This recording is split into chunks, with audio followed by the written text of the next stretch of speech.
What's the guy's name who came up with the geodesic dome Oh, house? you're talking about Here. Buckminster Yeah, Fuller. Buckminster Fuller. He did the Epcot Center, Yeah. right? And he lived here for a while and worked here for a while. He lived here for, I think, a decade or two, right? Yeah. And he Black Mountain College. I love that there's a quote that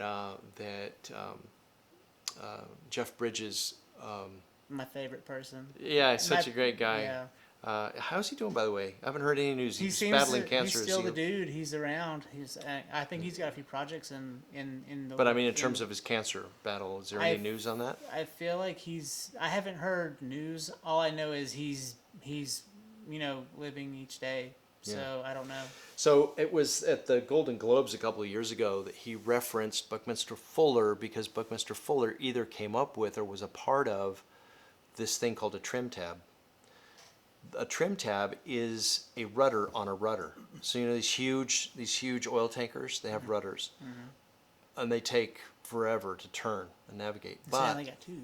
Now what Buckminster Fuller's credit is doing is adding a smaller rudder on the rudder itself called a trim tab. It's like a flap on a wing. Yeah. And it helps in that whole process. Zero turn.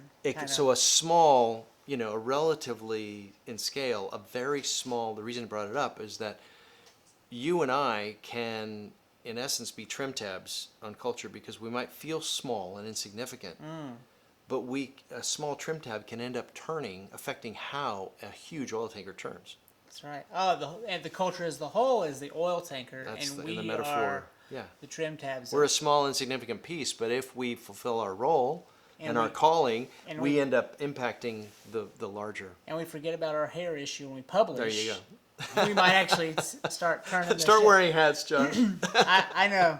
My mom's like, take your hat off, so I take it off.